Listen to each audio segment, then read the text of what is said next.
Hi everyone, thanks for stopping by. I'm going to do a book review today, and this is entitled Darkness Before Dawn. This is written by Contreras. This is book number 2 and the final book of the two-part series, Darkness. If you're new to my book review videos, what I typically do is give you information from Goodreads.com, and then we go from there. So this is rated 4.21 out of 5 stars from Goodreads.com, and this is from 11,891 people that rated the book.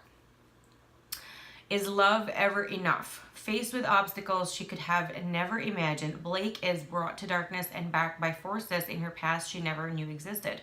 Despite to stay connected to the only thing he loves, Cole is forced to revisit his past and align himself with the people who knew about Blake's disappearance. Separation has forced both Blake and Cole to learn how to live under the worst circumstances, each of them alone in their own hell. When they reunite, can they be the same two people they were before darkness swept upon them? Told in separate points of view, Darkness Before Dawn is a continuation of Blake and Cole's fight to make it to the light. Published back in June 8, 2013. Genres this book belonged to would be new adult, romance, contemporary, and mystery. And I would say kind of probably on the fence to adult. So anyway, this is what the cover looks like. If you don't know, that's what it is. That would be Blair right here, and that would be Cole right there. And if you read, if you have read the first book, and if you've already read this book, the location of where this picture was taken makes a lot of sense.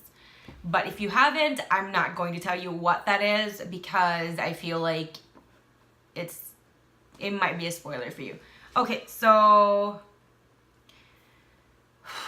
this is a very, I'm sorry, it just feels like there's lint or something on my eye. This was very, very dark, hence Darkness Before Dawn, but a very dark story, violent.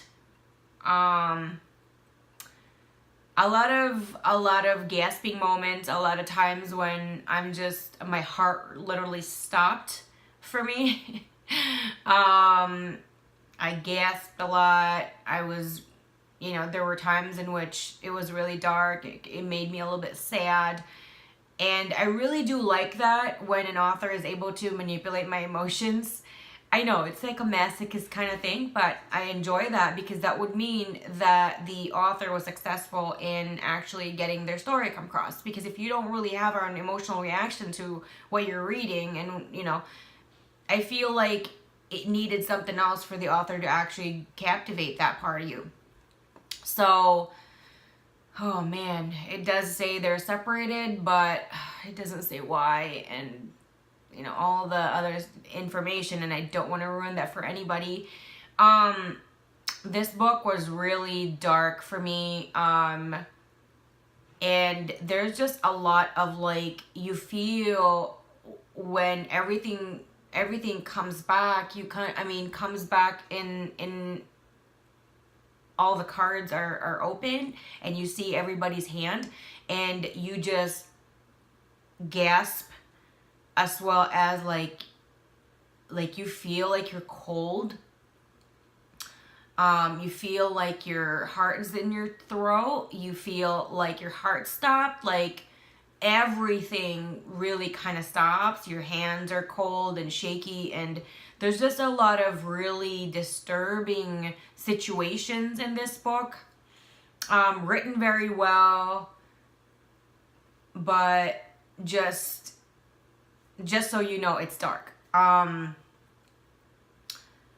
lot of kind of heartache and sadness and that kind of situation, and a lot of times I've just shaken my head like, I cannot believe,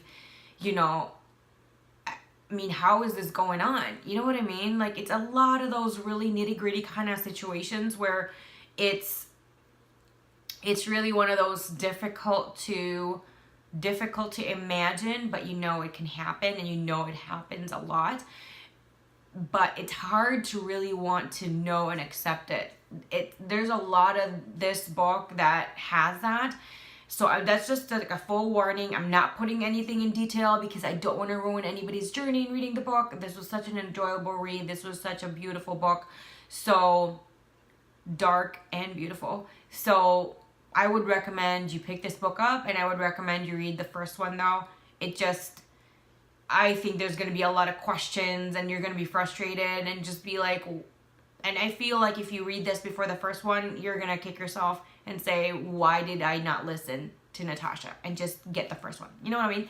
So please do listen to my advice in that regard. This is not a standalone. You really would prefer to read the first one. I give this a 9 out of 10 stars, 10 being the highest at 2 thumbs up. I recommend this very much. Claire Contreras is like the queen of like nitty-gritty, dark, yet enjoyable books. Just one of those, like, you can feel your heart really crying. Even though that doesn't make any sense, and even though that never happens, it feels like that's what's going on. So, if you guys have any suggestions in other books that would be similar to this content, style of writing, preferably not Claire Contreras' books, because I already know who she is, so I probably already researched more of her other published books. Other than that, let me know down below if you want to talk about the book. I would love to hear what you guys have to say about it. And so let me know down below in the comment section. Thank you so much, and I'll see you again next time. Bye. Thank you so much for watching my video. Please hit the like button, subscribe button, and the bell so you'll be notified whenever I do upload a new video. Don't forget to expand the description box, because as much as possible, I always try to get coupons for you guys, discount codes, and other goodies like that. I also have my Twitter information, Instagram, Snapchat, and for business inquiries, I have my email there as well. Thank you guys, and I'll see you again next time. Bye.